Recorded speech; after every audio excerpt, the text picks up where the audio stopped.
everybody for coming. I can't do this in Spanish because I haven't got the level yet. Hi there, come in. So this conference is part of our Erasmus project, which you can see there. We recently had a meeting, a staff meeting of all the teachers who are involved in this project. So it's a project of 6 countries, Portugal, Spain, Greece, Germany, Belgium, and our school. Fernando Ausín Nando, for those who've known him for a long time, has been my friend for a long time now, like 7 or 8 years, I think. We met in Mexico when I was on a sabbatical. And I was asked by Helen Razias, whom some of you have actually met because she came here to do a training for a whole day, to go and teach in Mexico. And one of the other teachers was Nando, and from then on we have met on a regular basis. I went back to Mexico with my husband once, and he has come. You've come like 5 times. It's your 5th time here. He's helped us on all these projects there, the last ones. So with water leaks, which is this one, a project I started in 2013, and then Sustain Me, and this one was only for teachers, so he wasn't involved there. And this one, 2HB, Healthy Body, Healthy Brain. So in each one of those projects, the sustainability was very, very important. So he was our consultant, he has been our consultant, and I hope he will be our consultant in the future as well, although it's not easy from an administrative point of view to have somebody who is not European involved in a European project. I will now give the mic to Nando, and so enjoy the conference. Thank you for coming. Thank you, Karin. Well, thank you all for being here. And thank you, Karin, thank you all the teachers of the school, Liceo Major, the students, and thank you all for giving ourselves the opportunity to share this presentation. How many of you are comfortable with English, only in English? Yes? ¿Alguien necesita traducción en español? No? Forget about French. I'm not going to happen. Sorry. Okay, well, thank you for being here this afternoon. So my name is Fernando Ausín. We've been doing sustainability education since the last 15 years, and for the last 13 years we've been doing it in Mexico. The purpose of this conference is to share with you some of the school initiatives and the Sustainability Training Center that we've been doing in Mexico. And as Karin very well shared, we've been sharing some of those activities over the past 5 years here in France. So it's a great collaboration that we've been doing together. And honestly, in the presentations, I prefer to have a conversation. So if anyone at any point has a question or would like to say anything, please just raise your hand and we can have a conversation then, okay? We don't have to wait till the end. Great. Thank you all. So the name of our organization in Mexico is called Biotu. And before we get into explaining what we do, I want to make sure we're all on the same page. Can I close the window so we have less light?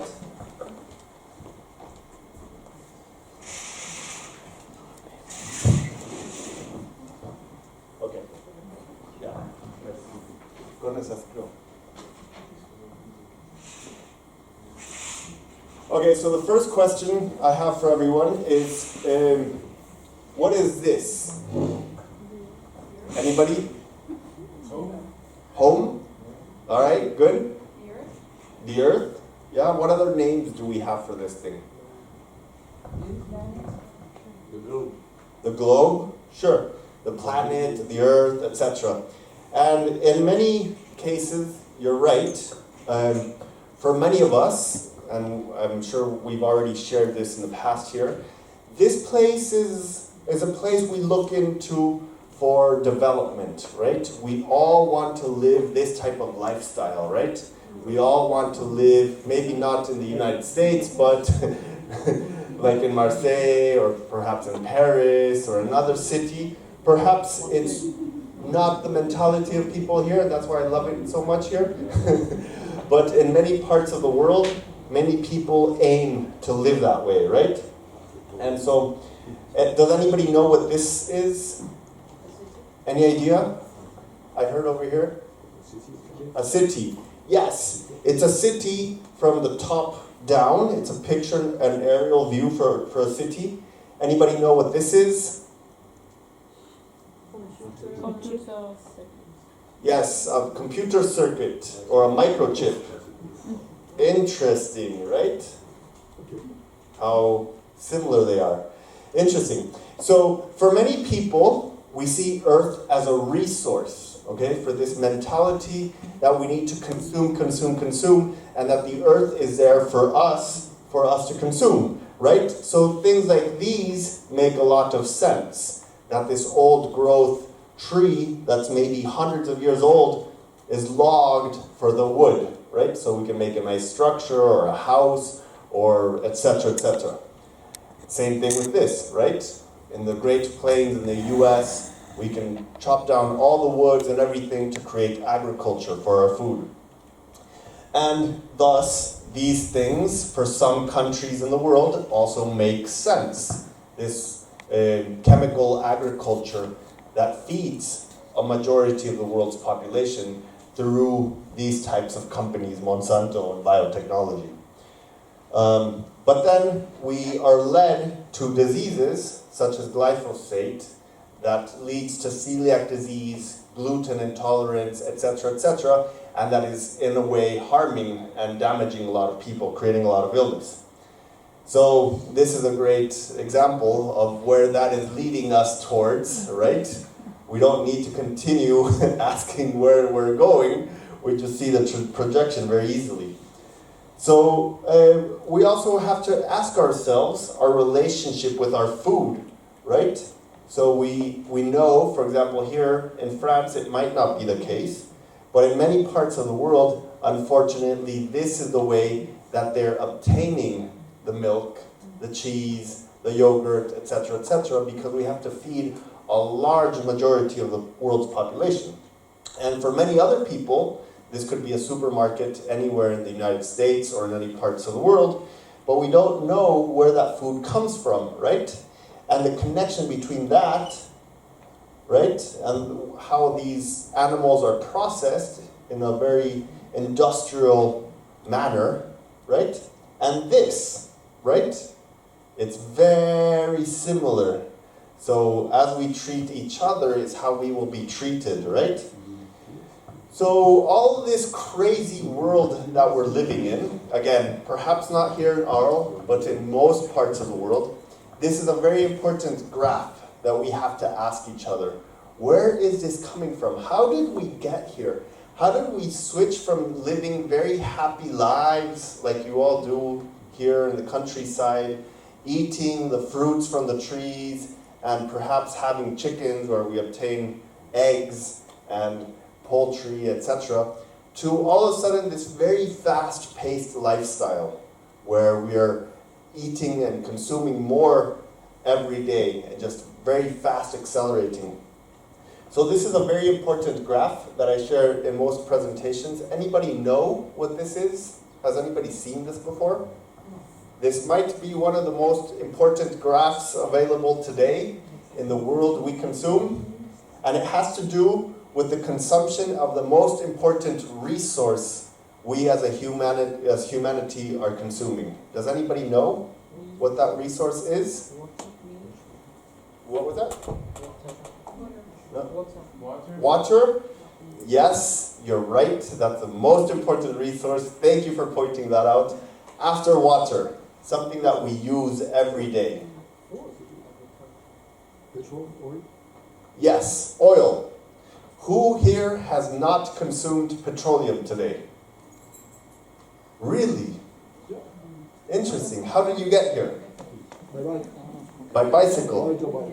Great. And what are your tires in your bicycle made out of?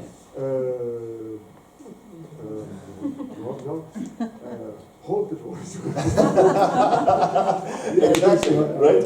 Petroleum. Most likely they're made out of rubber, right? Yeah, it's the same for me. Okay. Same for you. And most likely your glasses are made out of plastic that comes from petroleum, etc., etc., etc., right? So it's very difficult to find someone who has not used petroleum. Now this graph is very important because what happened here is that there's a report that the United States government, the Department of Energy, asked a number of scientists, and they said, we want to know how much petroleum there is left in the world today. And so they created this graph, and it's by regions of the world, and they said, most likely the peak is going to happen somewhere between the year 2000 and 2010, okay? But it doesn't matter when the peak happens. And what we mean by peak, we mean that half of the world's petroleum has been consumed and we only have the other half left, okay? So we consume half of the world's petroleum. So imagine the world's petroleum is like this water bottle, okay? We have about half left. The way we extract petroleum in the world is we put a straw, yes? And we sip on the straw. That's how we extract petroleum. The problem is the second half of petroleum is a lot more difficult to extract, right? The easier half is this first part. The second part requires more energy, more chemicals, more drilling, etc., etc., and it's harder and harder to get.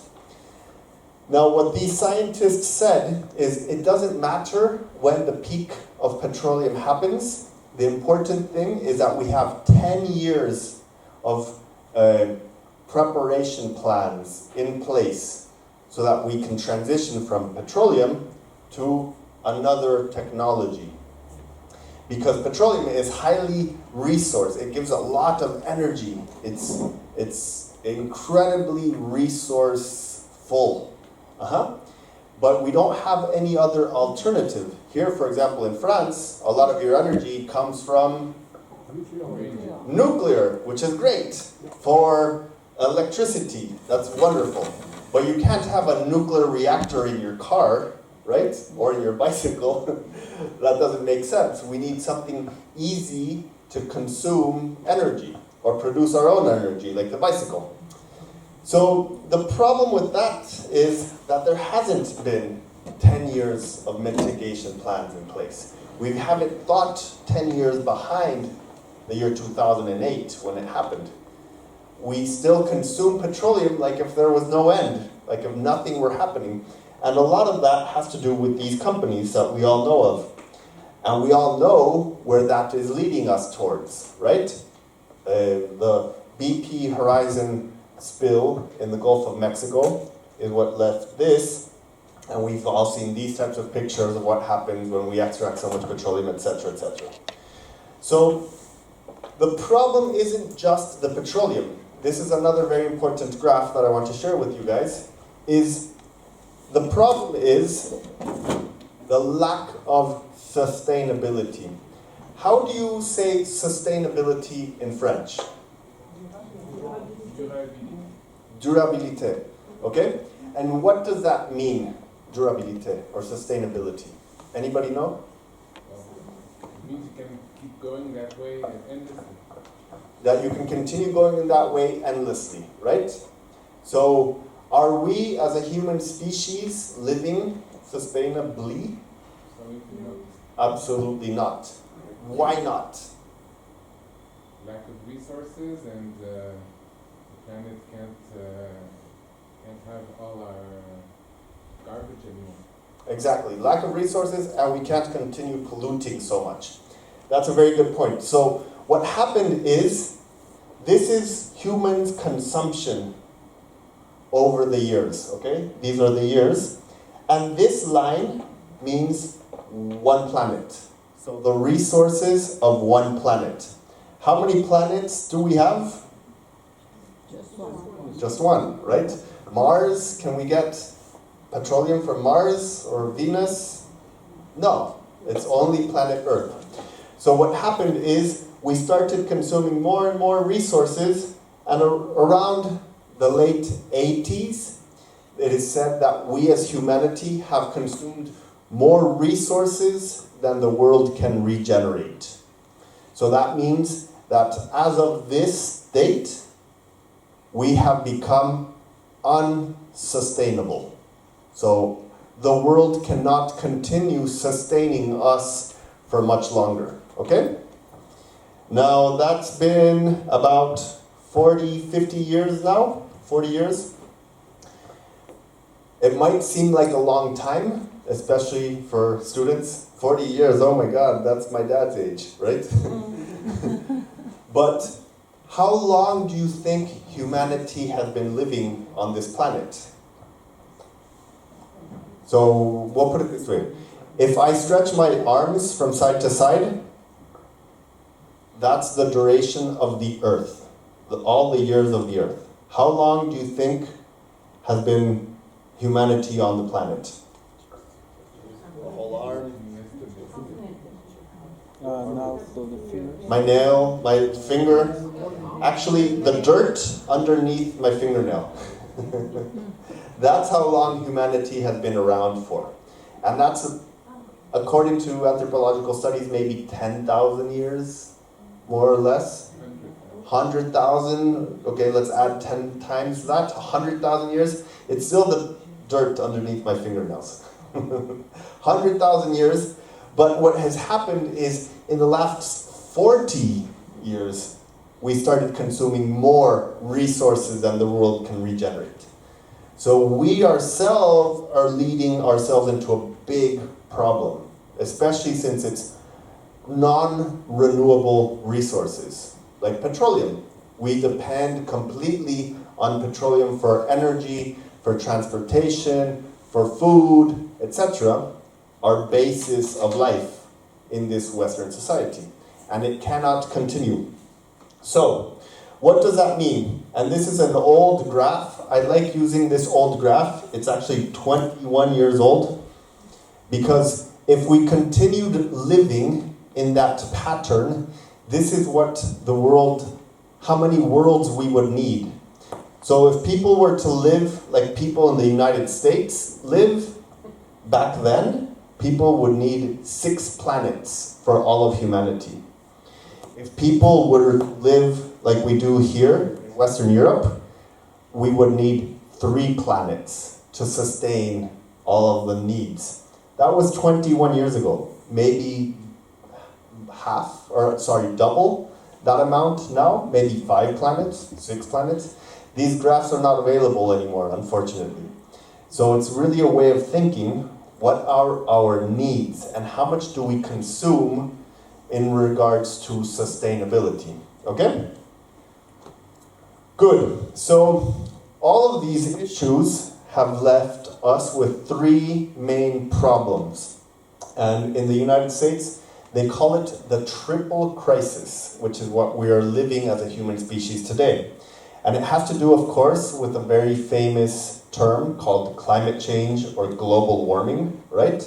We're seeing the effects of the glaciers melting, and it's really hot in some parts of the world, etc., etc. No?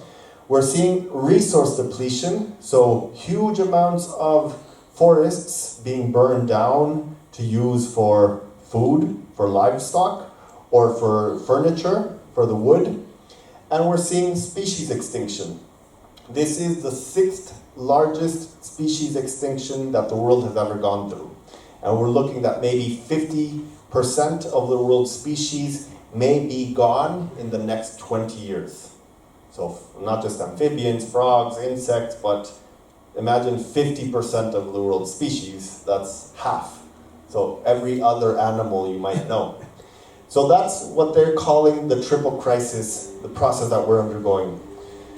And on top of that, I love this picture because this man's face of confusion leads to a very new phenomenon, which is when weather patterns from the southern hemisphere passed on to the northern hemisphere. That's something that hadn't happened before. And this is very interesting because what happens now? Look at his face. Well, I don't know. It's never happened in human recorded history. How can we know what to do? So, it really makes us question, how are we getting access to our vital resources? Back there you said the most important resource is water, right? Great. How do we get our water? Now, here in France, at least in southern France, you're very lucky. You have public water source and you can drink the water from your tap. That's incredible. But if we look where this water comes from, for most countries, the bluer and the bigger the country, there's more bottled water consumption. Number one is Mexico. Ay, not good. But look at Europe. Spain, France, Germany, Italy. There's a lot of bottled water consumption. And we all know where this bottled water comes from. The majority is from the tap, right? The same water that you drink from your tap, it just goes through special filters, and they bottle it, and they put it in a very nice bottle. And they sell it to you for, what is it, 3 euros, 5 euros, whatever it is. It's the same water that you can grab from a tap. Okay. And then we all know this company, of course, also. Mexico, again, number one, Coca-Cola consumption. But Spain, Italy, France, per capita, it's up there, right? And where does this lead? We've seen pictures of where all this trash goes to, right? Eventually. So here is one of the many vortex. Have you heard before of the Pacific trash vortex? Anybody? Yeah? You guys know about the Pacific trash vortex? It's a big island of trash. And this was one of many. Now all of the oceans in the world have a vortex. And it's about 0.5 meter to 1 meter of trash that's just floating there. And they even made a great documentary. This is what it looks like. They made a great documentary of the birds and everything that's happening there. And not too long ago, there were 2 whales that came up to Germany, and they died on the shores of Germany, and they had the tires inside of the stomach, right? So all those things are really things that should make us question, as humanity, what are we doing? Where are we driving this place? Why are we doing this? So, for example, in the United States, this is a very interesting picture. There's this, has anybody seen this picture before? Of opening the faucet with water and lighting it on fire? Yeah? Alan, what is it? Do you know? It is in a region where they extract gas of schist, and in the phreatic tank in the Groundwater. yes, in the water there is some hydrocarbon or Yes, exactly. Here, I'll put it in a picture for you. Exactly. So remember, to get the first half of petroleum is easy, but to get the second half of petroleum from the earth is a lot more complicated. So as Alan was telling us, in order to get a lot of that petroleum, we need to push through these tectonic plates or these different stones to get the gas out of there. But many times they have to push with a lot of chemicals and a lot of toxins, and those toxins go into our water and kill all the fish, etc., etc. And then when we drink the water, like you do here, you can light it on fire because it's full of gas. It's a reality. This is happening in the United States. And they wanted to do it in Mexico. Unfortunately, it's been stopped. But in many parts of the world, this is a reality that's happening. So of course we know what that leads to. Forest fires, I don't know what the forest fire situation here in southern France is like. Not good. It happens, and it happens continuously, and perhaps it increases year by year. It keeps getting worse and worse and worse. Same in Mexico, same in the United States, Brazil, Australia. The forest fires keep getting bigger and bigger and bigger because the world is getting hotter and hotter and hotter, and we have less rain to help stop that. Okay, whew. That's the bad parts, guys. We can shake it off, relax. We're not going to stop there. Oh no, we're going to continue, sorry. The wind. This could be a picture of any city in China, okay? The number one largest country and with the most amount of human population is China. And I don't know if you guys have been to China. If you haven't, you have. I have a couple times. And if you want to see what the problems are in the world, in my perspective, go to China. Because you can see everything very blatant, very clearly. And for example, this could be any city, Shanghai, Beijing. That's actually Shanghai. Because I've seen the sun set behind a smog cloud and then come back out again. And it's like sunset, completely. And that's what we're doing with the wind. So what we're trying to share is that there's very little connection between the root of the problems and ourselves, and our connection between, like we were saying, petroleum. My relation to petroleum, my relation to food, my relation to water, and what I do on a daily basis. But what this is telling us, it's a bit of a hologram. What we're being sold that is good for us might not be necessarily what is coming out the other side, right? Our consumption and our waste are very disconnected to our reality. Okay, so we're going to leave that there. Unfortunately, that is the reality for many people in the world as to how the world is. But fortunately, there are other ways of seeing this planet.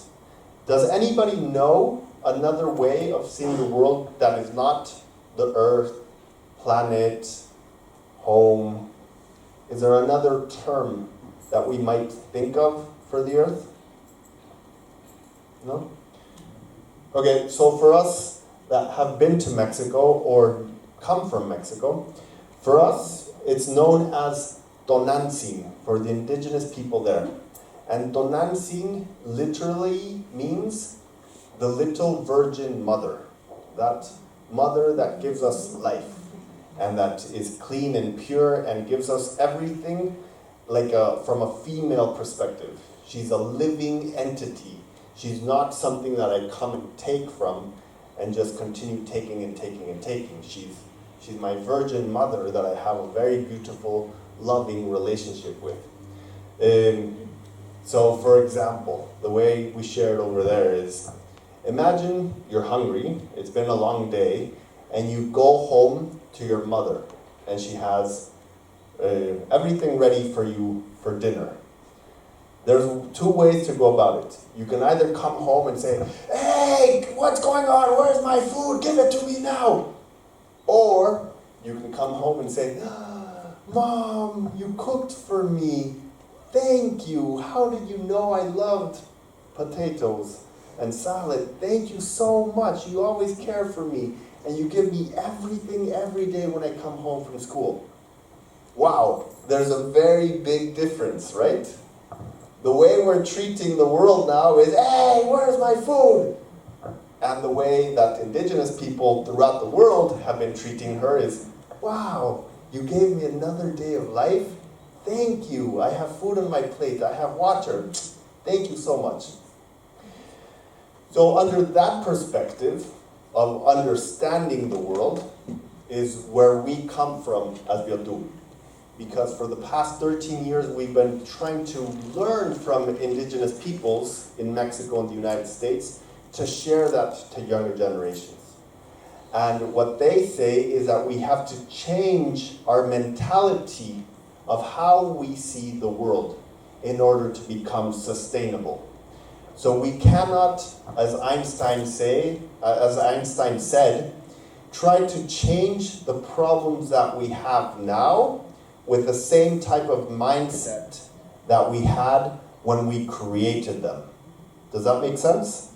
We have to change our mindset so that we can correct the problems that we have today. So, for example, sustainability under their indigenous viewpoint literally means life. It took me many years to understand this.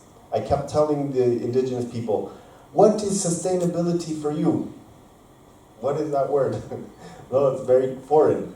But literally it means life. So how can we change our lifestyle to become more sustainable? Well, understand your relationship to life. And for the more, I guess, the indigenous people that are most close with, they say our purpose here in this life is to come and be happy. If you're not happy, then there's problems in your life that you need to resolve, but you need to make a connection with life that leads to happiness. So how can we do that? First, let's recognize the connection we have to the earth, right? Not treating her in the abusive, I'm going to beat you up way, but rather, thank you. I really appreciate you giving me organic, beautiful food every day.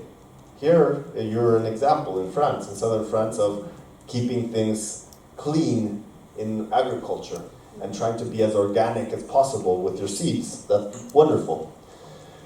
Same thing with these cows, for example. If you're going to eat an animal, make sure you have a connection with the animal that you're going to eat. Not just buy it in the supermarket and pretending that it's clean and that there's no chemicals or hormones that will then lead to problems in your life in the future. But maybe this is your neighbor's cow that you know has been growing beautifully in the fields and is a happy cow, and that eventually that cow is going to be eaten. And when you eat the cow, oh, thank you, Betsy. Now you are a part of me. Thank you for living inside of me. It's a very different connection. Same thing with these men and women that work the fields, the farmers. We have to have a lot more respect and appreciation for those that are out in the fields working the day, every day, with the sun and with the earth and with the bugs and the insects. Because for many years, it's been looked down upon. Peasants, you don't serve anything, right? But we have to change that relationship. As the indigenous people in the United States say, the Hopi, if you don't grow your own food, you're like a kindergartner without a teacher. You're just running around, doing a lot of stuff, but there's no direction in your life. So if you're not growing your own food, you can have a really good relationship with the people that are growing the food. That's a very smart thing to do. And again, fortunately here in southern France, you guys are a lot better than the majority of the people in the world. So just keep developing that beautiful connection with these people and appreciate their work. Again, seed saving is very important. Making sure that we use clean, organic, good seeds that have been here for many generations. And not consuming the seeds from those companies we don't want to talk about that might lead to illnesses in our lives. Good. Same thing with water. Here again, you guys have great access to mineral springs, and you have done a great share of protecting those springs throughout the years. Not many other places in the world.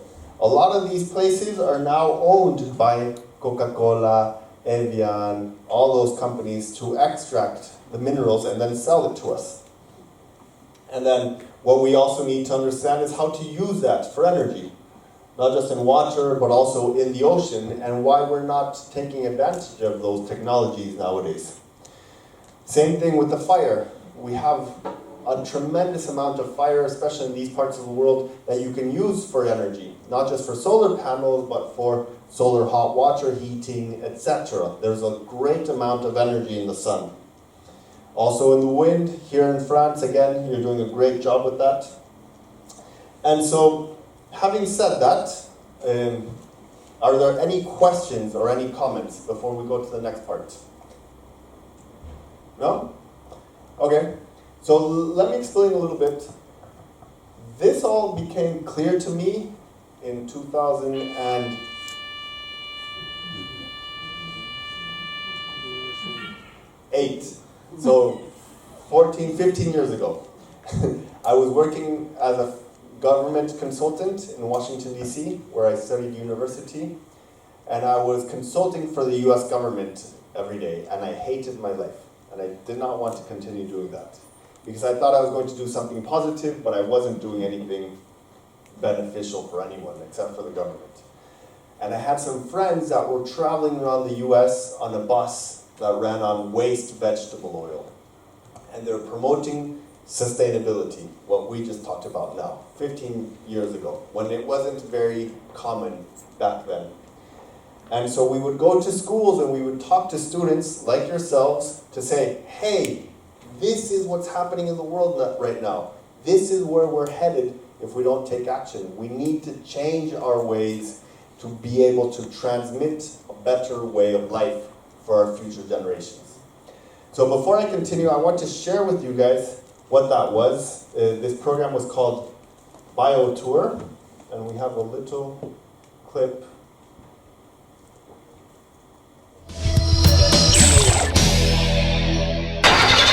So welcome to our home. Home for this quartet of eco-activists is a bus. And it's touring the country to spread a message of sustainability. They call their effort BioTour. We're seeing a society that is not living sustainably, that is exploiting resources to the bare minimum. And we can see it with the degradation of our natural resources, with oil depletion, with anything out there. They're taking their message to college students and anyone who will listen. The bus itself is an example of sustainability. It runs on biodiesel and used vegetable oil.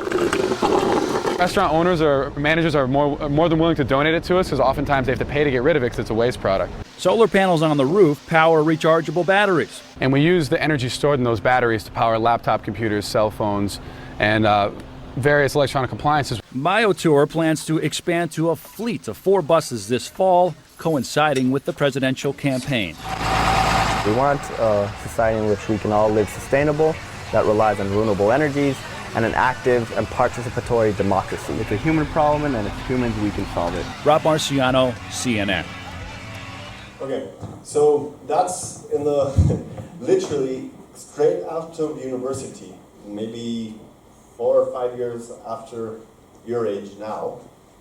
We traveled around on this vegetable oil bus, and it was an idea to spread sustainability, and we all have to become sustainable, and this is how we can do it, and blah, blah, blah. And we were using a bus that ran on waste vegetable oil. So from the French fries, you use that oil, again, as fuel, basically. And we thought we were sustainable by doing that. And I laugh now because it's a very utopian way of thinking. It was great, we were young, and it made a lot of sense then. But we were still traveling around the world, or the US, on a 20-ton bus with metal and internal combustion, right? It's a very old technology that's maybe 120 years old from Rudolf Diesel. It's really, really old. And we were trying to say that we were being sustainable with that. It was great, but honestly, there's more sustainable ways that we can do it now. So after 2 years of traveling around the US on that waste vegetable oil bus, we were in an indigenous community called the Tohono O'odham Nation, and we parked our bus, and the group of indigenous elders, so the wise people, came. And we were, just like you guys here today, with our bus, talking to them about how we were being sustainable. And then I said, no, this is backwards. Instead of us sharing with them how we are sustainable, we should be learning from the most sustainable of all, the indigenous peoples, and learning how they have been sustainable over the last thousands of years, right? So that's when we left the US, and with my brother and my sister, we started another program, a little bit more professionalized. It became Biotu. And we traveled throughout Mexico to learn from indigenous peoples, the wise indigenous peoples, about sustainability, to be able to share that with younger generations. And this is our website if you are interested in learning more about sustainability from that perspective. So we came to this question, which is something that I want to share with you guys today. Despite all of the global challenges, it can be environmental, public health, COVID, vaccines, political, and economic, how can the human species survive on this planet? Does anybody have any idea? Can anybody think of how? Yes? Destroying capitalism? Destroying capitalism. Could be, yes? Turning vegetarian. Turning vegetarian, that's a great start, yeah? Massive suicide. Massive suicide. Okay. Interesting. Yeah? Okay, so you guys have interesting ideas. Well, yes, and the current that we work with in Mexico, the indigenous people, we promote life, basically. So turning vegetarian is an awesome idea, and I think that will help tremendously if we all turn vegetarian, or at least pescatarian in eating fish, because then we reduce a lot of the greenhouse gas emissions and a lot of the methane and the water consumption in the world. That's a great idea. Massive suicides, not entirely sure. Who wants to commit suicide tonight? No one. At least wars. It could be an interesting proposal. And destroying capitalism, that's also an interesting proposal. I'm not entirely sure who wants to become Soviet tonight. Join Russia. Socialism, anyone? No? It'll be very difficult to convince people either of those two options because it's kind of going against our traditional way of life, right? So what we're trying to discover is promote solutions. So over the last 13 years, we've been doing these sustainability programs in schools throughout Mexico. But mainly, we want to promote leadership. So you guys, the students, how can we change the way we do things nowadays with more sustainability focus? Okay? And collaborate with the communities that we work with. So we want to create solutions that replicate. And that's what we've been doing with kids and students throughout Mexico. Working with the youth, because we have some solutions that we propose, but honestly, you guys have a lot more. You guys are a lot smarter, you're a lot faster with your phones, and you have a lot more innovation, perhaps, than older young generations. Not to say that it's your responsibility to clean up the mess that we've created for you guys, but I think you guys have a great minds and set. So the way we've been doing it is we've had these 3 buses over the years, and this was our first bus. We had all of these solutions on it. Again, we used biodiesel from waste vegetable oil. We had bamboo in the insides. We had bike machines.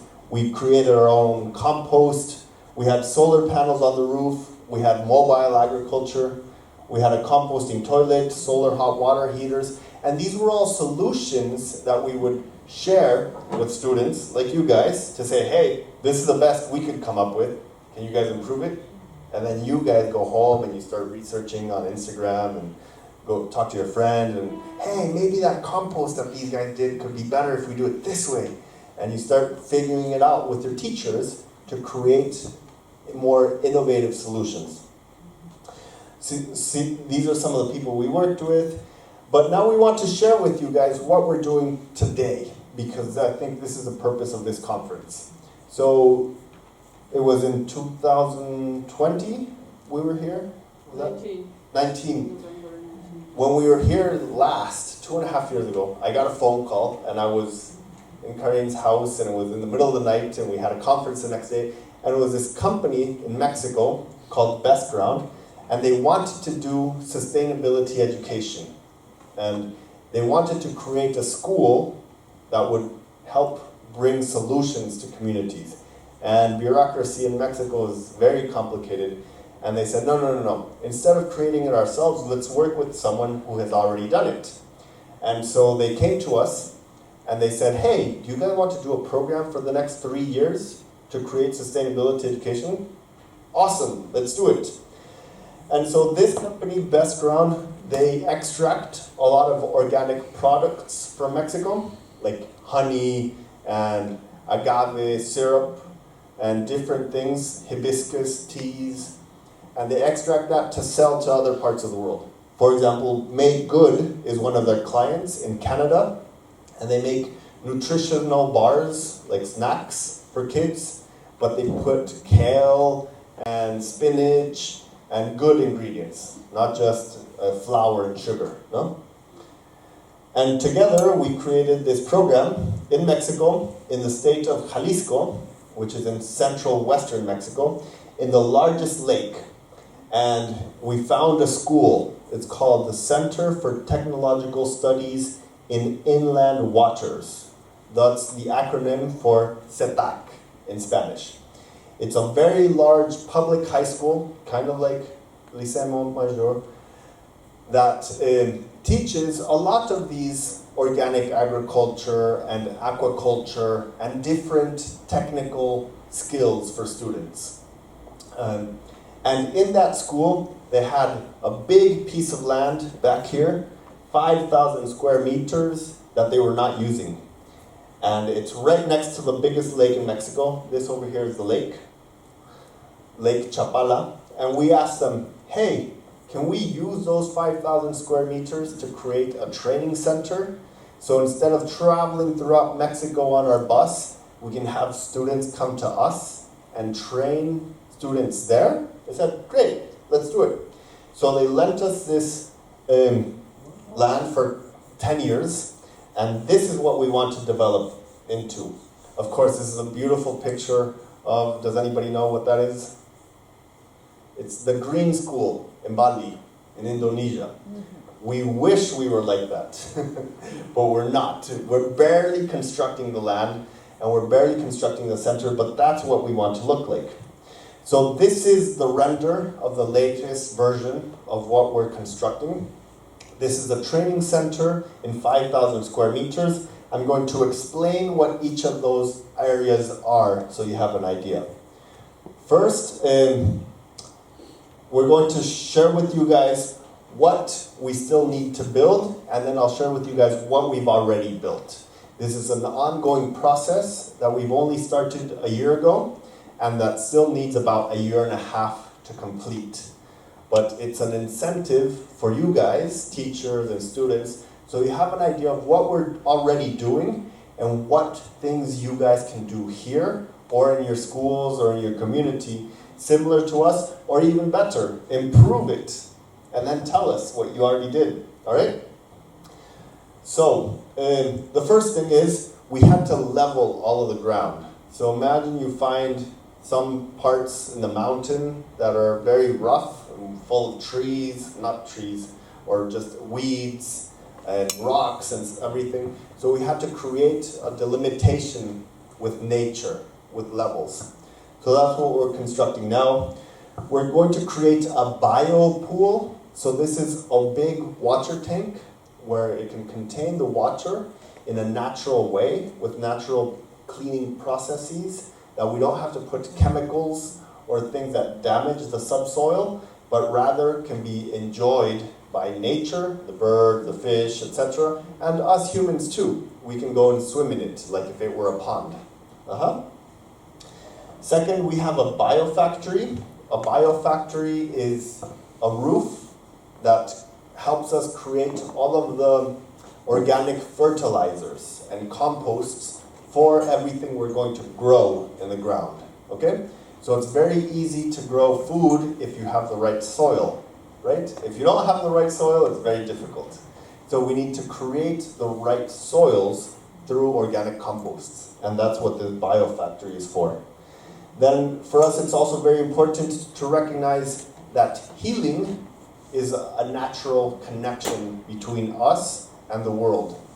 And we can obtain, I was speaking to someone earlier today about the natural remedies. So plants are medicinal, and we can obtain a lot of our nutrients and a lot of our medicine from plants. So we're going to create this living pharmacy, and also using a lot of the indigenous techniques, like what is called a temazcal, or a sweat lodge, or what would be similar to a sauna here in Europe, to be able to cleanse ourselves and keep ourselves healthy. So using those philosophies. Then we're also going to have a boardwalk and a meteorological station so that students can come and observe what's going on in the lake and seeing how the fish are doing and how the birds are doing, etc., etc. Then we're going to have another cabin, which is a demo cabin using a lot of bioconstruction. So instead of using metal and concrete like we do in most places in the world, why don't we use the ancient ways of construction, like adobe from the earth and the clay, or bamboo construction, or different ways that can use natural ingredients to create our own livelihood. And this is nothing new. People have been doing this for hundreds and thousands of years. Just look around this beautiful town. When you go downtown, it was all rocks, right, etc., etc. Then we also have a wetland and a water museum. So because it's at the largest lake in Mexico, we have to create that connection to water. So how does water improve our lives? And how can we maintain water healthy and good for us? We can obtain it from the sky, yeah. We can capture a lot of the rainwater. We can filter the rainwater. And then we don't need to keep flushing all of our waste and creating more waste in the subsoil, but we can keep it clean. So understanding that in the water museum. Again, we have a power source, which is the wind, that creates a wind compression, and a solar panel system so that we use all natural sources for energy. Finally, then we have this training center and a bamboo dome, which is what we'll build.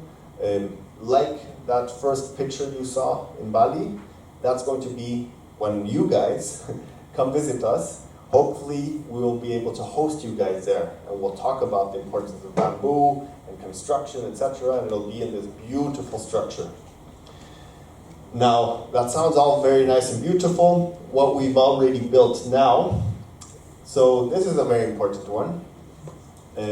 It's a seed sowing toilet. What do you mean a seed sowing toilet? So we have this, what is known as an outhouse or a mobile composting toilet. And what we do is, in the land, we start building a lot of holes. And we put the outhouse there. And everybody does their things there. And in the end, we start putting trees on top of it. All right? We put some dirt, and we put a tree. And it starts growing with the compost, the human manure, the human compost that we create. And so instead of polluting the lake again, you start growing trees in every place you go. Imagine that for a change. I know it might sound a little crazy, and it might not sound like something we want to do, but if we want to stop deforestation, and we want to help change the mentality of consumption and waste, like you said earlier, maybe our own human waste is something that we can start rethinking, right? So that's the reason for that one. We also have an organic garden, which we already started with the teachers there. So how can we keep feeding ourselves in a natural and clean way. We have a windbreaker curtain, again bamboo. We grew bamboo immediately because it's a renewable grass that can be used as wood ultimately, or as fibers for clothes, and it's a type of grass. You're not chopping down trees for your needs, but you're just cutting the lawn, literally cutting the grass, and it grows again, and it reproduces very quickly. Then we also have protected agriculture. We have greenhouses that we're working with the students and the teachers there so that they can learn the process of the seed to the corn, basically, and how we can use different organic agriculture methods for that. And finally, we have a pollinator and butterfly garden. So our friend that keeps the bees, very important. Bees and insects are incredibly important, but when we have pesticides and fertilizers and all these things around us, then we start killing the insects and the bees. Now, you might not know Lake Chapala, it's the largest lake in Mexico, but you might know some of the berries that are grown there. Has anybody eaten Driscoll's berries? Is that here? No? So maybe other parts of Europe. A lot of the raspberries, blueberries, all those types of berries that you buy in the US are grown in that part of Mexico. And unfortunately, they spray it with a lot of chemicals and pesticides and poisons. And so you have a very beautiful berry, but you don't know what that is actually causing in nature back there. So finally, I would like to share with you guys a little bit of what we're doing. Laura, can we change the audio again? A little bit of our latest videos of what we're doing in the center, so you have an idea of what we're looking into doing. This spring, we witnessed the flourishing of the projects and alliances that Bio2 has cultivated in its new headquarters in Jocotepec, Lake Chapala, Jalisco. Our team connected with different initiatives and local people during the Earth Day festival celebrated in Ajijic. Lo que aprendimos es que con un funcionamiento muy sencillo y sobre todo impulsado por las fuerzas de la naturaleza, el sol, el agua, a veces nuestros propios desechos humanos, que con eso se puede generar tanta energía y no imaginábamos que fuera tan sencillo y que solo lo que falta es algo de voluntad. Networking, we're really learning a lot. The group here, Bio2, has been a big part of that, setting up a wonderful display. They've done a presentation inside. A lot of people learned a variety of things of how to treat the earth and what we can do. You know, we're learning not just about the problems, but Bio2 is bringing some of the solutions. Me pareció muy interesante la forma en que lleva de inicio a fin los residuos que tenemos como cotidianamente, aprovecharlos y darles un uso, como un segundo, tercero, cuarto uso. Un proyecto de este tipo, sobre todo la parte educativa, ¿no? Que es lo más importante porque lo que se tiene que cambiar es la conciencia, ¿no? Es un meteorito que está como cayendo en la Tierra. During this 2022, the Bioregional Center for Education Towards Sustainability, guided by the Bio2 team, taught a course for teachers from the CTAC, Center for Studies in Continental Waters. Me tocó cuando tuvimos el curso virtual, que fue aquí en el CETAC. Aquí es donde tenemos ya el inicio pues, de nuestro proyecto con un solo grupo de alumnos. Compostaje organopónico y formamos seis equipos para la elaboración del proyecto. Sí, ya estamos viendo resultados en ello. La alianza con Bio2 nos va a ayudar bastante para tener muchas más herramientas. La verdad que con los cursos que tomamos, pues yo he aprendido cosas nuevas. Me inspiró que hay muchas maneras de llevar a cabo la sustentabilidad. La conciencia social sobre todo lo que se nos viene a nivel mundial en lo ambiental. Since the CTAC is host to our headquarters, Bio2 is honored to have a direct and proactive influence on the campus that houses our project. Our team called on the teachers who took our course to form a committee who will be responsible for issues related to the environment and sustainability. A mí sí me hace importante que exista un comité porque ya tienes más cercano a tu compañero presidente que le puedes sugerir pues definitivamente es de suma importancia para poderle dar seguimiento y que no quedara nada más en un taller aislado de capacitación docente, sino que precisamente se aterrizan los proyectos. A poner en práctica todas esas inquietudes, todas esas estrategias que los docentes quieren implementar con los estudiantes. El involucrarme como presidenta para la planilla del CETAD, entonces yo lo veo un futuro. Yo creo que formaríamos muchísimos estudiantes con una mentalidad muy diferente a la de ahorita, que ya vieran en cuidar un poquito más el medio ambiente. Los objetivos que tiene Bio2 son pues tiene mucha concordancia con los objetivos que tenemos como institución por líneas de gobierno inclusive. We are very proud of the committee already established at CTAC, and we know that our donors appreciate the development that the training center is taking towards sustainability. Hago un llamado o hago una invitación abierta al sector privado, a las personas que están impactando aquí directamente a la región, a que se puedan unir a este proyecto. Es un proyecto que les va a llenar las manos de gratificaciones. Children's Day is an April festivity, and to celebrate it, a group that has been working with Bio2 was invited to commemorate these Kids' Day with a green perspective. La palabra sustentabilidad que a los niños les pareció como una palabra muy grande. Entonces les propuse que realizaran un proyecto de sustentabilidad y realizaron proyectitos pequeñitos. Hemos trabajado ya con Bio2 en 2 oportunidades, entonces ha sido como llevar lo que hemos estado trabajando al aula de clase a la vida cotidiana. Talleres para niños y los manejan de una manera que se me hace muy interesante y muy práctica para que ellos aprendan sin forzarles nada. It is time to make alliances and connections to take advantage of what the Bio2 team is ready to offer by guiding teachers and direct local initiatives to develop innovative projects with the planet and sustainability in mind.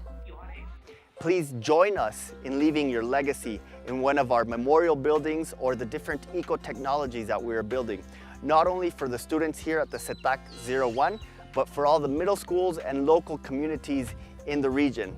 Leave a legacy for Lake Chapala and join us in the movement for sustainability.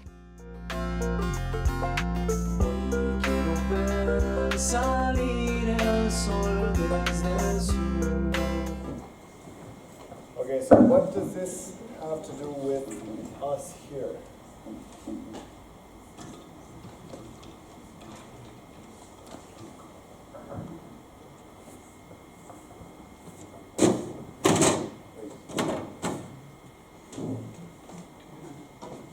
Okay, so this is us here in Arl.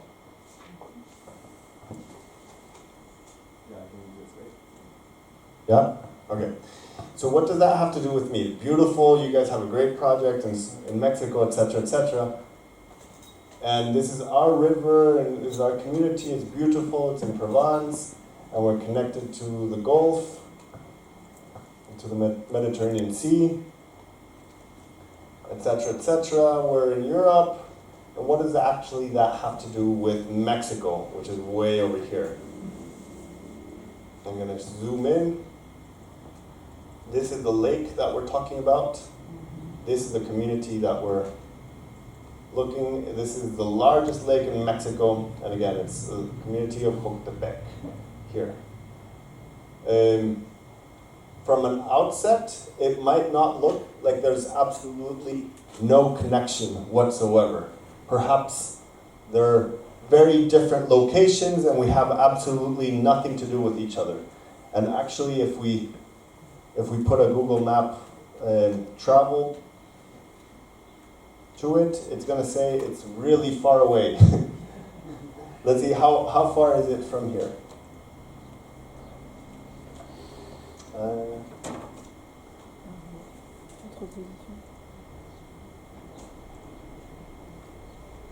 It's about 16 hours and 50 minutes. Yeah, that sounds right. That's how far we are. Yes, but in another tradition, they say in Tohono O'odham Nation, they say you can't say goodbye.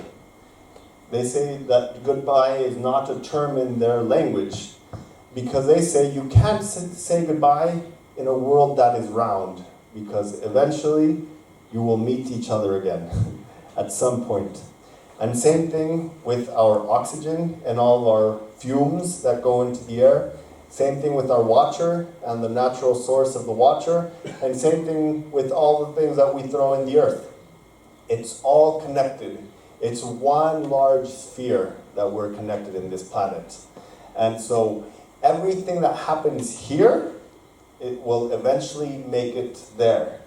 And everything we do there will eventually make it here. That's how connected we are. Just look at the Fukushima radiation, right? In Japan. It's probably most likely here. And it's most likely in the fish that we're eating, and in the food, etc., etc. So it's all interconnected. And there's a very important bridge that has been forming in the last 5 years, especially with this school and that community there. So what are some of the things that we can start developing to create that change in our mentalities and to create that change in our communities, in our schools, and with our teachers, our students? What types of things can we do? Given all of the challenges that we already saw, that we don't need to talk about again, what types of things can we start doing? So now I would like to ask you guys, are we just going to sit back and watch it all unfold? Or can we do something to take action? What do you guys think? You have to do something. You have to do something? Yeah. Okay, great. Awesome. Thank you, Ellen. So, let's do the following. Let's break up in groups of 5 people. Okay? Small groups of 5 people. So, Karine, Laure, Elizabeth, Sophie, and Laurent. You guys make a group of 5, and so forth. Make small groups of 5 people. If you can, it can be 4, it can be 6, but around 5 people, all right? And we're going to answer 2 things, okay? First thing is, what is the biggest problem that we are facing in this community with regards to sustainability? Is it the water pollution? Is it the wind? Is it the earth? What is it? First, what is the biggest problem? And second, what are some ideas we have to solve that? Okay? Great. So, get ready. We're going to do about 5 minutes, and I want to hear about your ideas because this is the most important part. So break down in small groups of 5, please. All right, guys. We're going to call your attention again because there's students that have to leave, and I'm sorry I have to break this up. If you want to go, you have to.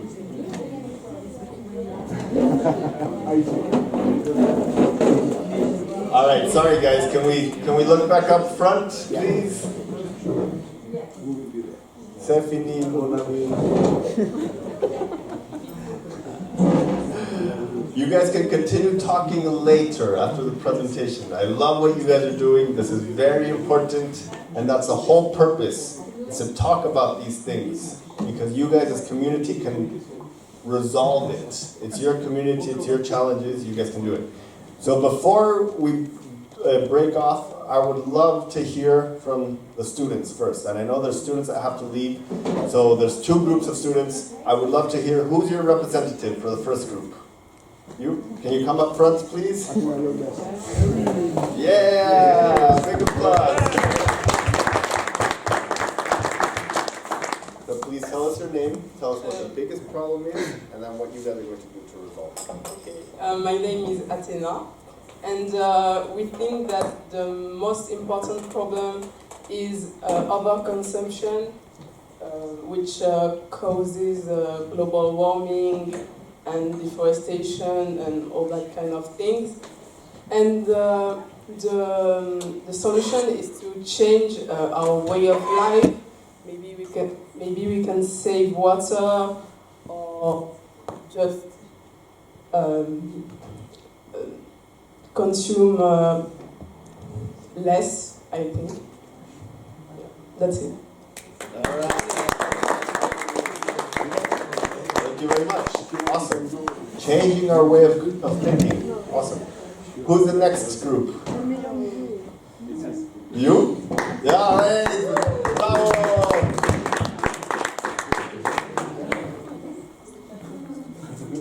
Cheers. Okay. So our biggest problem is waste. We have done at the lycée 1 week when we take the food in different bins and everything, and we thought that a solution is that it couldn't be 1 week but every day. That's why people like Monsieur Leluc have done an administration decision that would make it happen next year, I guess. And we hope. And maybe one problem that we cannot resolve directly is the fact that the biggest solution of not having waste is just not having it, like by buying direct food without plastic on it and everything. But this is not something that we can realize right now, I guess. It's very complicated for big production, because I guess we buy our food from big productions. So maybe that is a long-term solution, and now we guess with our group that the best solution is to recycle at the lycée. All right. Awesome. Very important. You have great allies here, which are not just the teachers, but the lady in the cafeteria is incredible. And you guys have an awesome ally there. All right, next group of students. Who was it? I'm trying. You're trying. One representative. And then you guys can go home and you give thanks to your mom for cooking dinner. Anyone? No? No? Ladies? All right. Well, we'll go on to the next group. It's okay. Sometimes we want to share, sometimes we don't. That's fine. How about back there? Who's the representative back there?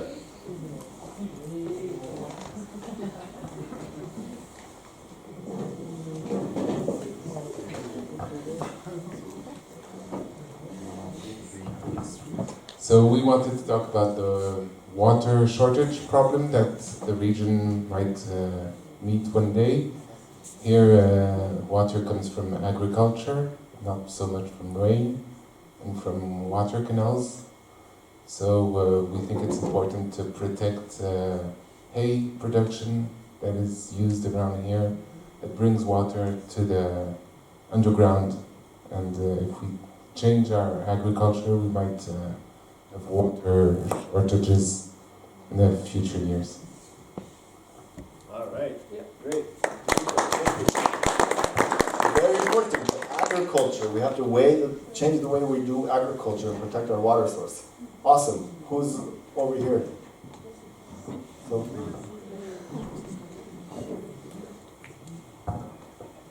So I'm basically speaking for Sophie, who had the idea straight away. She said the problem here is drought, so the water shortage, and the solution is planting trees. So we need to plant as many trees as possible. She even said that, how many trees did you plant where you live? 140? 140? Non plus. 150. 150. Okay, 150 trees just where she lives, and as a result, the temperature is 2 degrees lower than in the rest of the village. Mm. Did I say everything? Eh oui, je sais. Si on lui donne le micro, elle le lâche plus jusqu'à demain matin. Heureusement qu'elle ne parle pas anglais. Je parle espagnol. She can say it in Spanish, though. Moi, je travaille bien sûr essentiellement avec les abeilles, mais ce qui est important. Yeah, so Sophie, she's a beekeeper, and.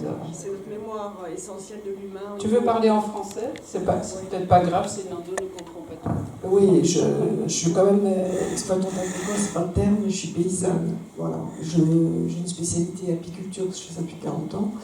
Mais ce qui est important, parce que j'ai 2 hectares 8, et donc dans les Alpilles. Je donne un exemple, ils ont déforesté 20 hectares chez moi, qui étaient en biodiversité, et c'était le seul élément en partie sud des Alpilles, qui était justement encore dans cette biodiversité, où il n'y a pas que des pins d'Alep. Et le problème, ils ont tout laissé, ils ont tout coupé, sauf les pins d'Alep. Ce qui fait qu'aujourd'hui, je suis obligée de déménager toutes mes ruches sur cette partie-là où j'ai un conservatoire qui a été édifié par l'Europe, sur la baie Noire, parce qu'il n'y a plus rien à manger. Et ce qui est terrible, c'est qu'il n'y a plus rien, plus de sangliers, ils sont tous partis, les écureuils, il n'y en a plus, les oiseaux, ils sont tous chez moi, bon, tant mieux, hein, mais voilà ce qui s'est passé cette année au mois de mars. Et en plus, je n'ai pas compris, cette opération a coûté 52 000 €. Moi, ça fait 10 ans que je demande au parc des Alpilles de planter, parce qu'en 99-40% du territoire a brûlé. Et je trouvais ça une initiative intéressante qu'on fasse participer toutes les écoles des Alpilles, universités comprises, et on m'a dit que ça coûtait trop cher. Mais quand même, on a de l'argent pour débroussailler et de faire des débroussaillements inutiles qui ne servira absolument à rien. Le seul avantage qu'il y a dans cette histoire, c'est qu'on a vu que, historiquement parlant, il y avait une borie et une restanque, une occupation d'éleveurs, donc de bergers. Il y avait des bories ici, même dans le sud des Alpilles. Et ce qui est intéressant, c'est que justement, cette terre d'élevage n'existe plus dans les Alpilles. Il y a très peu de brebis et il n'y a plus de chèvres. Donc c'est ça aussi, de dire que l'adaptation de cet écosystème se faisait avec les troupeaux et l'élevage. Voilà, en tout cas, moi chez moi, j'ai descendu 2 degrés de différence. Là, je suis montée, ce matin j'étais là, il faisait 34 à Fontvieille, 1 degré de plus à Arles, 34 à Fontvieille, chez moi il faisait 32. Vous voyez, il y a quand même une différence de température, rien que le fait que j'ai planté chez moi.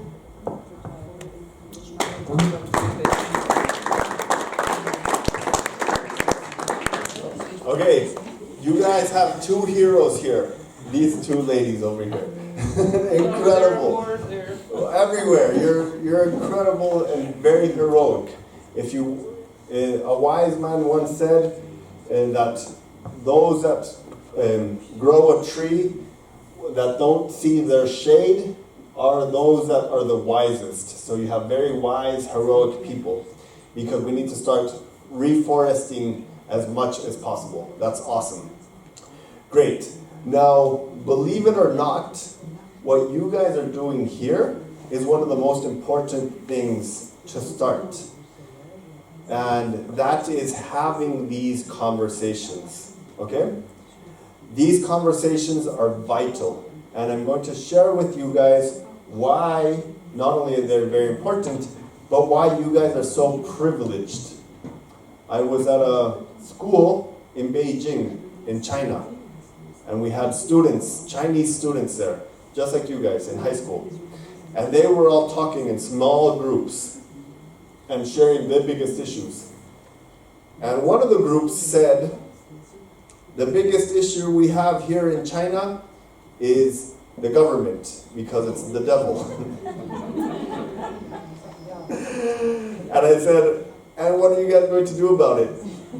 And they said, you're the only person that we can share this with.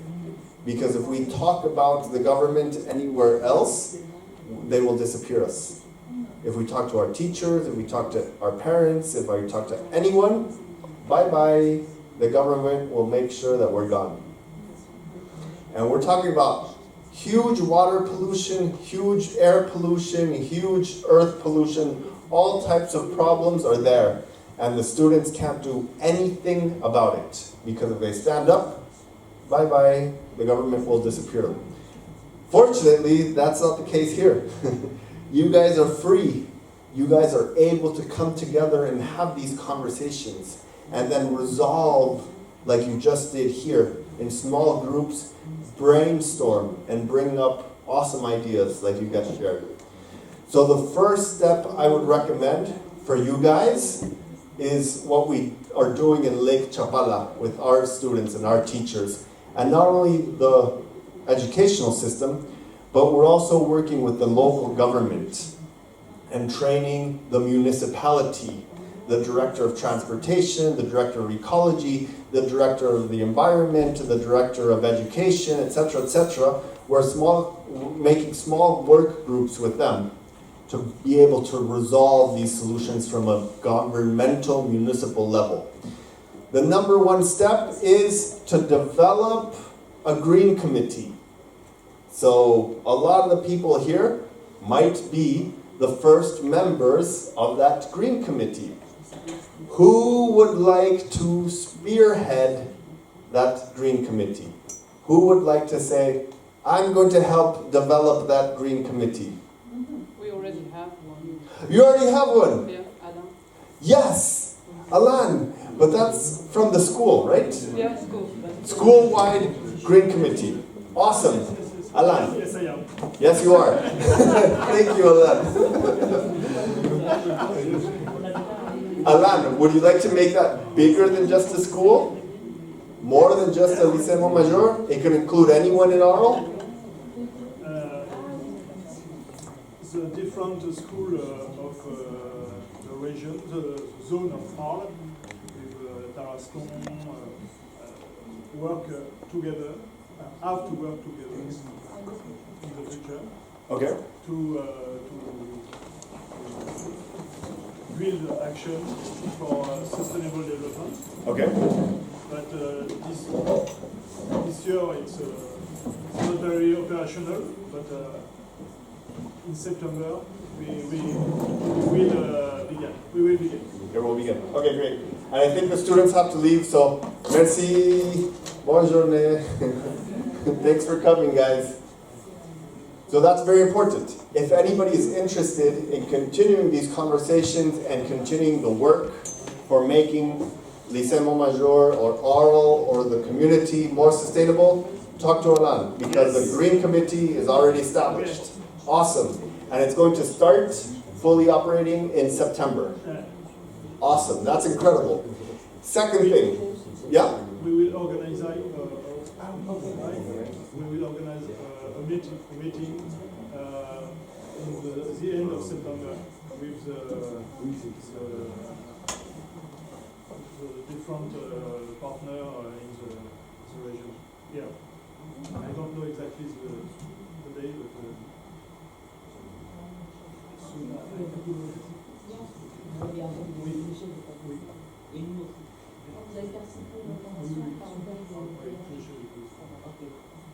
Great. Awesome, Alain. Thank you. Big applause for Alain for doing that. Yes. It's important. Sometimes we need leaders to take charge and to be able to make that happen. And you already do a lot of work at school, and to be able to do that on top of your work is awesome. So thanks for doing that. Yeah? Yes, we are lucky here because I think in Montmajour, a lot of people join us to make something and to bring students in the project. Mm-hmm. And Laurent started a seed Yes. bank. For example, Laurent is Yeah. Yes. You're Laura. Yes. Awesome. Thank you. Thank you for doing that. The seed bank. So all those little actions might not seem like important with all the risks that we're facing, but coming together and unifying and talking about them and creating them in community are the solutions that we're going to find. So that's very important. And the more you guys can get together in the Green Committee or in smaller groups to resolve it as a community, the faster and the easier it will be. So that's the first solution, doing the Green Committee, supporting the existing Green Committee, and joining and being a part of that. That's awesome. The second thing, and what I was talking to Karim, another great idea can be if we can create some sort of pen pal system or exchange with the students in Mexico and what they're doing at the school and your students and what your students want to create here and how they can change ideas, mindsets, and everything. I'd be very happy to help be the liaison between our school and the school here. And if you want to do the second part, we can keep in touch and make that possible so that your students can be in touch with our students. That sound like a good idea? Awesome. Great. Those would be the first 2 steps to creating a more sustainable school. But I want to make sure that I will give you guys a little bit of time if you have any questions or any other thing that might be in your minds before we go. Anybody? Yeah. Yes, so I've seen on the internet, it's not very about sustainability. In Mexico, Coke is more expensive than water. Is that true in every places in Mexico? Less expensive. Less. No. Coke is more expensive. Less expensive. Water is more Stress is taking control. Is less expensive, sorry, than the water. Is that true or? I don't buy Coke and I don't buy water. Is Coke more expensive or less expensive? Less expensive than water. Yes, you're right. It's less expensive. Maybe that's why in countries like this, you use more Coke than others. Yeah, and there's also a lot of government subsidies, like government supports these types of companies so that they can be more beneficial for their interests, right? So most likely they're subsidized so that they can be cheaper than water. It's ridiculous. And Mexico is not only the #1 consumer of Coke, it's the #1 case with diabetes per capita, right? So there's a direct connection, obviously. And obesity, the 3 of them. Any other questions? No? All right, guys. Well, thank you all so much. It's been a pleasure and an honor being here today, and I'm really excited for the work you guys are doing with Alan and Karin and everyone. Sophia, everything you guys do is incredible. I think you guys deserve a huge round of applause for all the work you guys are doing, and let's make it more. Let's make it more bigger and more important. And however we can help for Mexico, we're here to be of service. So thank you all so much for what you guys do. Big round of applause for you guys.